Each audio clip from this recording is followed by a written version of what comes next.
Tonight, tensions over Iran's nuclear program are once again at the center of global attention.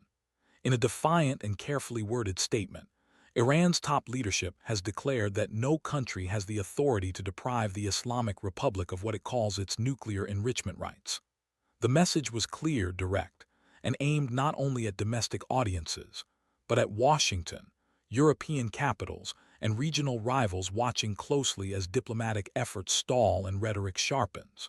The question facing the world is this: are we witnessing a renewed push toward confrontation or the opening moves of another high-stakes negotiation? The statement comes amid mounting pressure from the United States and its allies who argue that Iran's expanding uranium enrichment activities exceed the limits agreed under the 2015 nuclear deal. That agreement, formerly known as the Joint Comprehensive Plan of Action, was designed to curb Iran's nuclear capabilities in exchange for sanctions relief. It was negotiated between Iran and six world powers: the United States, the United Kingdom, France, Germany, Russia, and China. After years of complex diplomacy, at the heart of this renewed standoff is a fundamental dispute over rights and trust. Iranian officials insist that uranium enrichment for peaceful purposes is permitted under international law, specifically the Nuclear Non-Proliferation Treaty.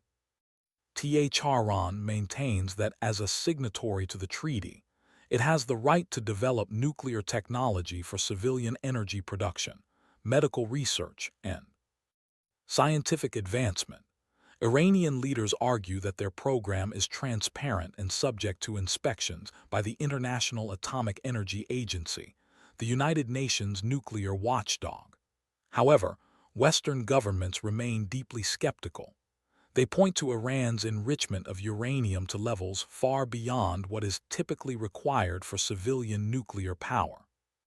Under the 2015 deal, Iran agreed to limit enrichment to 3.67%, 67% purity, suitable for nuclear energy, but far below weapons grade. In recent years, inspectors have confirmed enrichment levels reaching 60% purity, which, while still short of weapons grade, is significantly closer to the threshold needed for a nuclear weapon. Iran insists these steps are reversible and were taken in response to what it calls unlawful actions by the United States.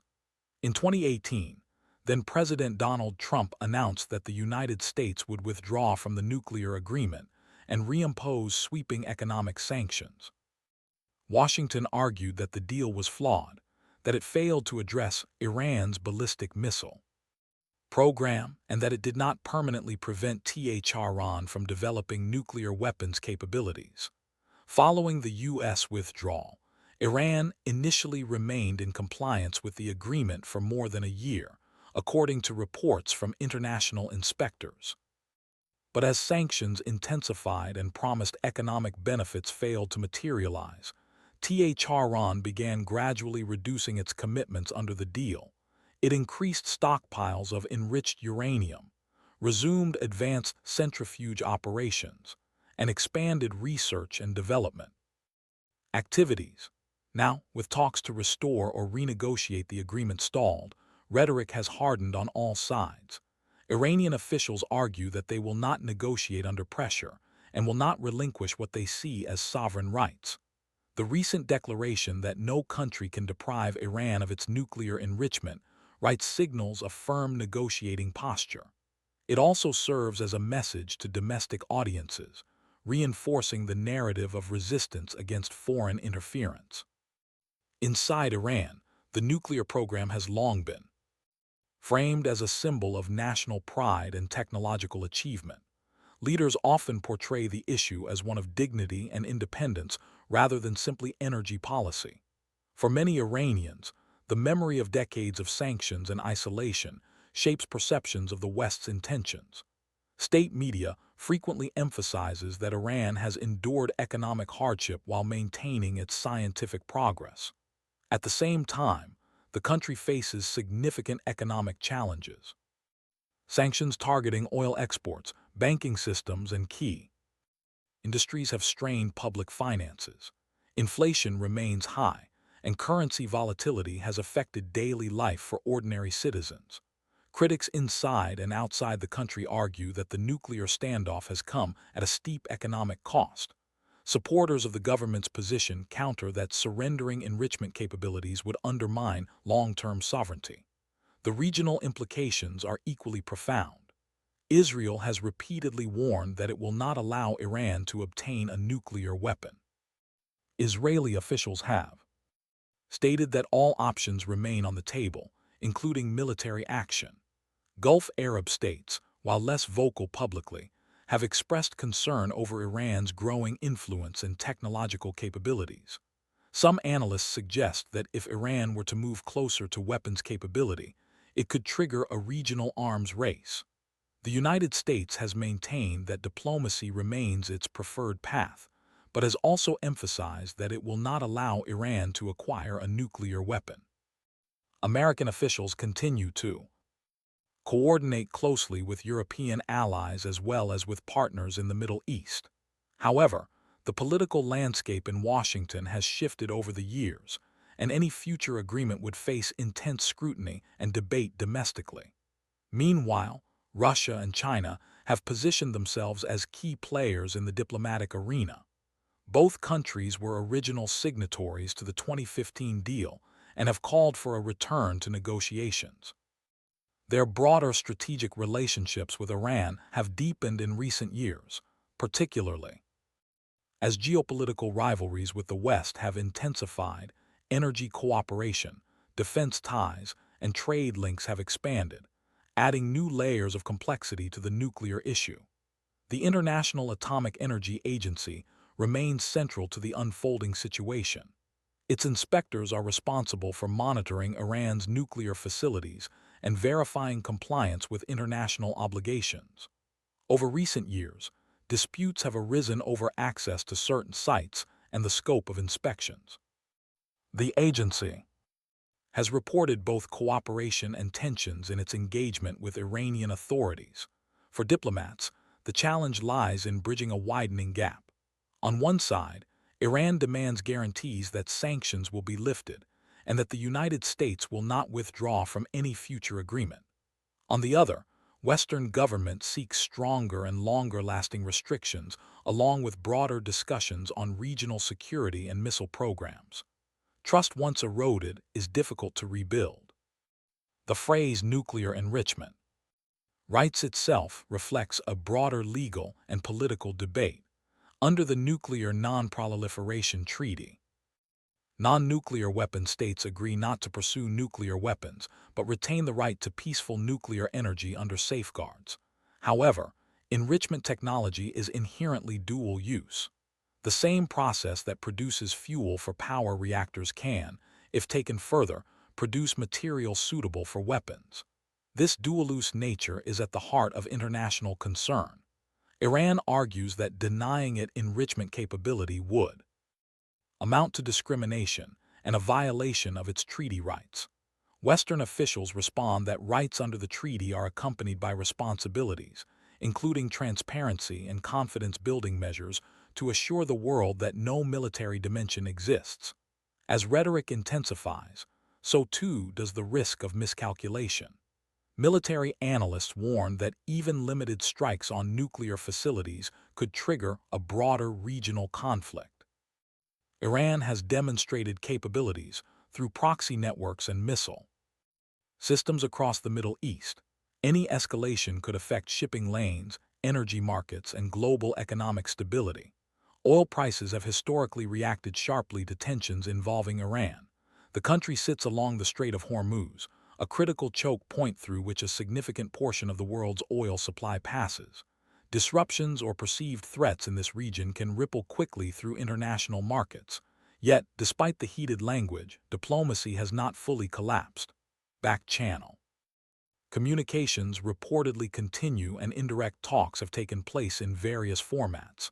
Observers note that even at moments of peak tension in the past, negotiations eventually resumed. The 2015 agreement itself was reached after years of secret contacts and public stalemates. Domestic politics in all involved countries play a decisive role. In Iran, leadership must balance hardline positions with economic realities.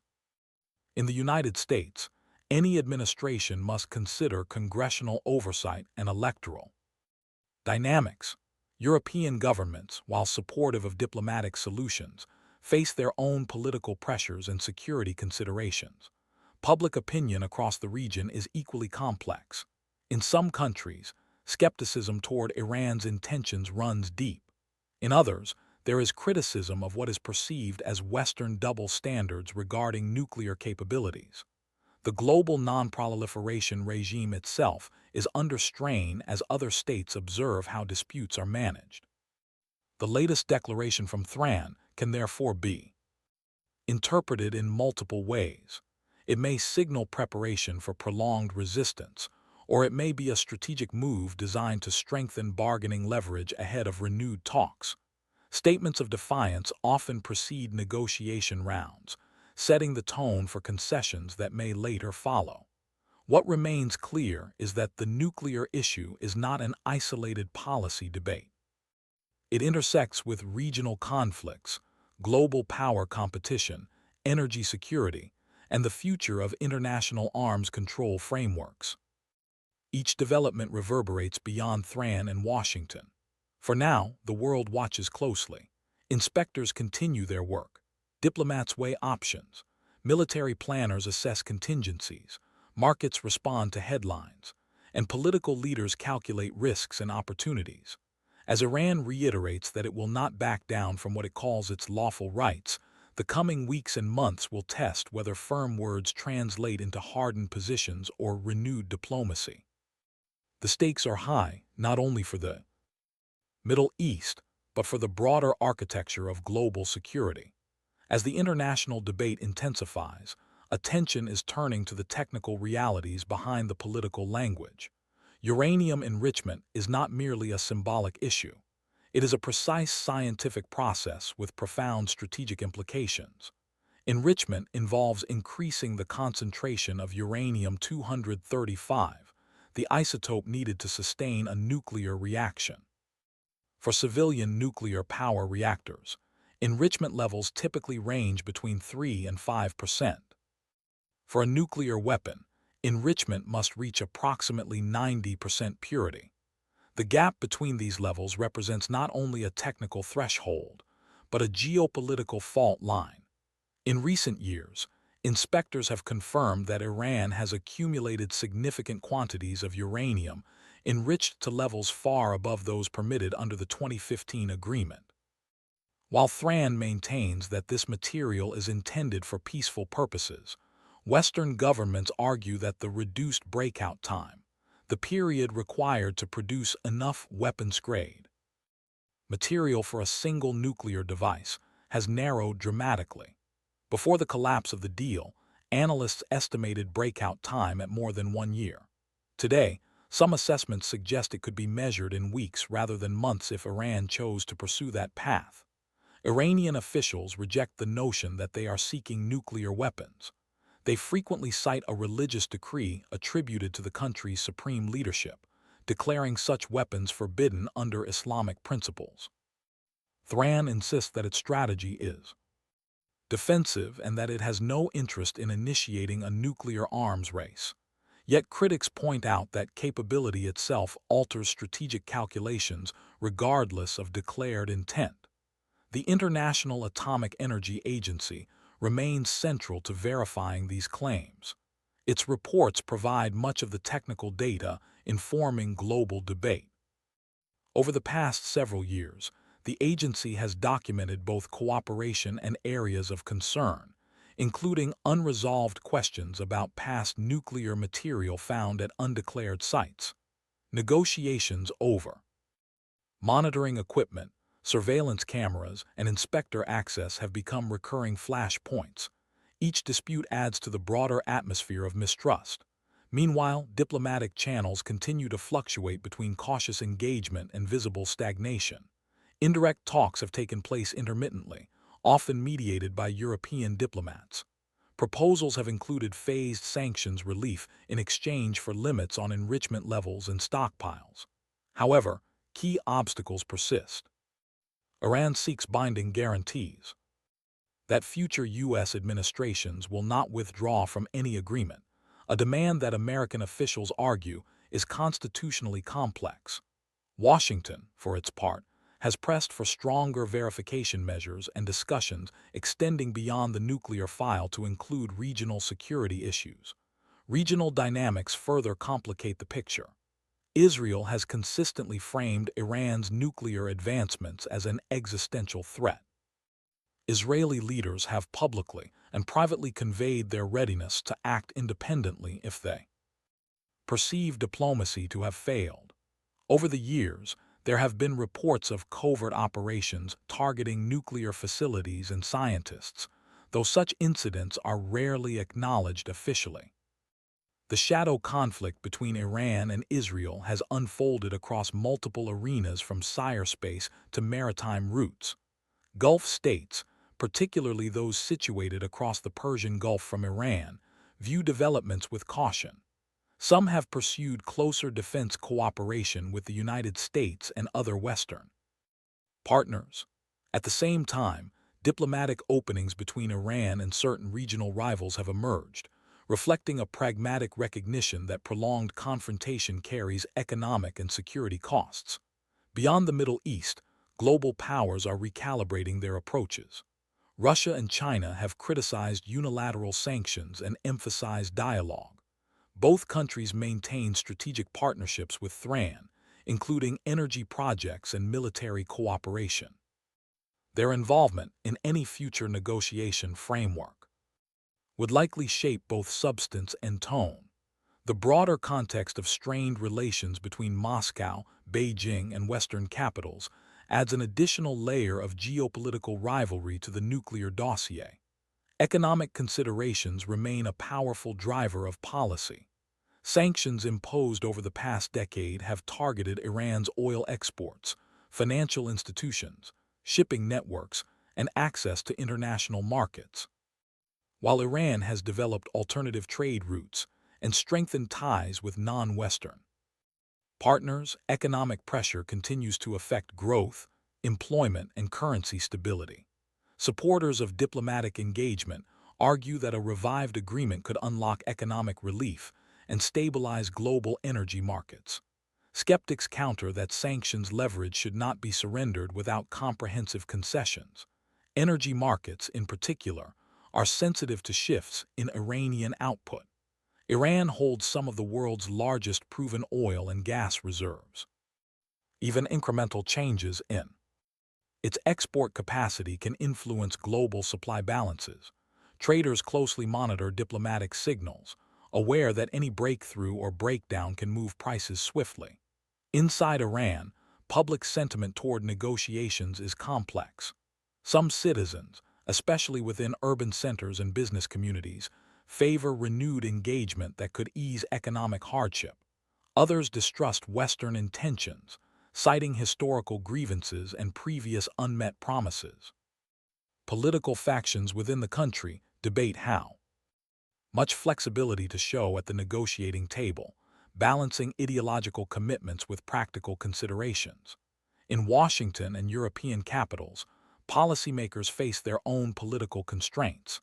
Any agreement perceived as too lenient risks criticism from opposition lawmakers and allied governments concerned about regional security. Conversely, failure to pursue diplomacy could increase the likelihood of military escalation, a scenario many leaders publicly seek to avoid. Military analysts warned that the window for preventive action, should it ever be chosen, narrows as nuclear infrastructure becomes more advanced and dispersed. Iran has invested in underground facilities and hardened sites designed to withstand airstrikes. This evolution complicates any potential military calculus and raises the stakes of misjudgment. At the same time, communication channels between adversaries, though limited, have not disappeared entirely. Crisis management mechanisms, including indirect messaging through intermediaries, remain in place. Such channels are often invisible to the public, but crucial in preventing unintended escalation. The concept of deterrence plays a significant role in strategic thinking on all sides. Iran views its technological progress as a means of strengthening its bargaining position and deterring external threats. Opponents argue that unchecked advancement could embolden regional assertiveness. The balance between deterrence and provocation is delicate and constantly shifting. International law provides both a framework and a source of contention. The Nuclear Non-Proliferation Treaty rests on three pillars: non-proliferation, disarmament, and peaceful use of nuclear energy. Iran asserts that its enrichment activities fall squarely within the third pillar. Critics argue that the scale and speed of current enrichment exceed practical civilian needs, raising legitimate proliferation concerns. This legal and interpretive debate underpins many diplomatic exchanges. Time is another critical factor. The longer enrichment continues at elevated levels. The more material accumulates and the more complex any rollback would become. Technical reversibility exists, but political will is harder to secure. Each passing month without a formal agreement reshapes the baseline from which future negotiations would begin. Cybersecurity has also emerged as an invisible front in the nuclear dispute. Facilities linked to uranium enrichment have reportedly experienced sophisticated cyber incidents over the past decade. Such operations illustrate how modern conflicts can unfold without conventional warfare targeting infrastructure and data rather than territory. The humanitarian dimension is often overshadowed by strategic calculations. Sanctions, while aimed at government behavior, can have ripple effects on ordinary citizens. Access to certain goods, financial services, and international transactions becomes more complicated. Advocates for diplomatic compromise argue that reducing tensions could alleviate these pressures. Opponents maintain that sustained leverage is necessary to ensure meaningful compliance. As rhetoric continues, so does speculation about possible outcomes. Some analysts foresee a limited interim agreement that freezes enrichment at current levels in exchange for partial sanctions relief. Others believe only a comprehensive return to earlier limits can restore confidence. A more pessimistic outlook envisions a gradual drift toward a de facto threshold state where Iran retains advanced capabilities without formally crossing into weaponization. The international community remains divided on the appropriate response. While most governments publicly support diplomatic resolution, the degree of urgency and acceptable compromise varies. Emerging powers and non-aligned states,